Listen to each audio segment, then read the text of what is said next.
Your toddler used to eat almost everything, but then vegetables disappeared, fish disappeared. Suddenly they are living on pasta, bread and some safe foods. At this point, most parents end up in one of two camps. Some worry far more than they need to. Others wait far longer than they should. Which parent are you right now? The one who is worried or the one who thinks it's just a phase? And by the end of this video, you'll know which camp you should be in.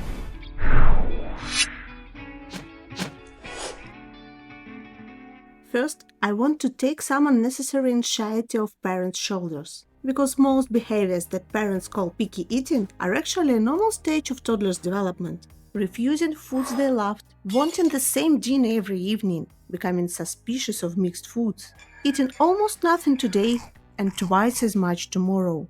Believe it or not, none of these automatically mean there is a problem. In fact, many of these behaviors are exactly what we'd expect at this age. They are often signs of a well-developing toddler, not a developing problem. Your toddler is learning to become more independent, including deciding what goes into their mouth. And nature adds a little extra caution around food, especially new foods. That's one of the reasons picky eating often peaks during the toddler's years. We'll dive deeper into that in the next video, but now, when should parents actually worry? There are a few situations where I wouldn't simply wait and hope it gets better. The menu keeps getting smaller.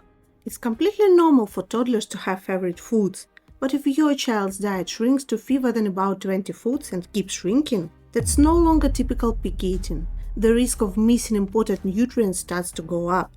Entire food groups disappear. Refusing broccoli is one thing.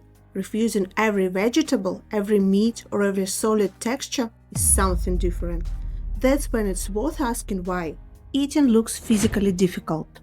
Frequent choking, gagging, coughing, pain while swallowing, or might-enduring meals aren't typical signs of picky eating. They deserve medical attention. Growth slows down. If your child is losing weight, dropping off their growth curve, and constantly seems tired and low on energy, don't assume it's just a phase. Fear replaces dislike. Most toddlers simply refuse foods they don't like. But if a new food causes panic, intense distress, vomiting, or your child would rather not eat at all than try it, that's no longer ordinary picky eating. So which group does your child actually fall into? What should you actually do if some of these red flags sound familiar? And what if none of them do? If you recognized more than one of these red flags, don't just wait and hope it gets better. It's time to talk to your pediatrician or feeding specialist. The earlier you identify the cause, the easier it usually is to help your child. But if none of those red flags sounds like your child, take a deep breath. Don't panic, don't pressure, just keep offering food. But don't turn meal times into a battle. Want to know what helps and what makes picky eating worse? Watch the video on your screen.